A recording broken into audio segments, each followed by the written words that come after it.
এখানে আমাদের কিছু সংখ্যক লোক বসবাস করে। তাদের একটা দীর্ঘদিনের সবারই একটা ইচ্ছা ছিল যে এই রাস্তাটা আছে না, দীর্ঘদিন ধরে অনেক বয়স্ক মানুষ আছে, চলাফেরা করতে কষ্ট হইতো।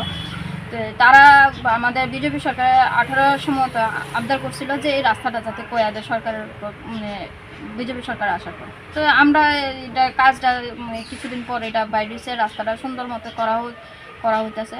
কিন্তু কিছু দুষ্কৃতির কারণে আমরা এই রাস্তাটা ঠিকভাবে হইতেছে না।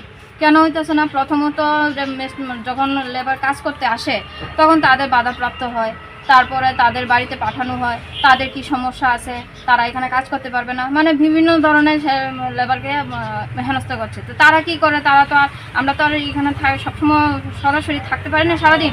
তো তারা কি করে, তাদের জন্য এই উল্টাপাল্টা কথা বলে তারা চলে যায়।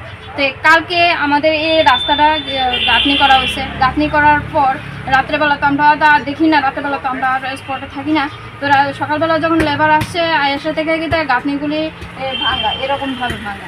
তো লেবারকে দেখে বলছে যে আমরা এইভাবে কীভাবে কাজ করবো। কিছুদিন আগে আমাদের তাড়িয়ে দেওয়া হয়েছে যে আমরা এখানে কাজ করতে পারবো না। আমরা তো কাজগুলোই আমরা করতে এসেছি না।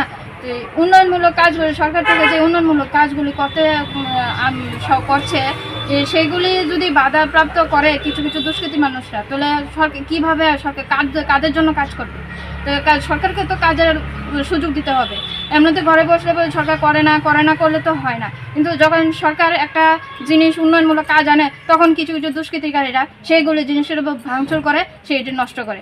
এটি আমি না পারে আমরা সবাই থানার মধ্যে এফআইআর করেছি যে এইসব কিছু দুষ্কৃতিকারীরা উন্নয়ন কাজে বাধা দিচ্ছে। তো আমি এতটুকু চাইবো যে যেই কাজগুলি করছে, উন্নয়ন কাজে নষ্ট করছে, তাকে যেন উপযুক্ত শাস্তি দেওয়া হয়, এটাই আমার আবেদন। ধলেশ্বর জেলাসম রোড, এখানে আমরা এই রুটটা তো একটি বলি আমরা জুসনা অ্যাপার্টমেন্ট অপোজিট সাইড বলি আর কি। 3বার করা হয়েছে, 3বারই তো আসছে।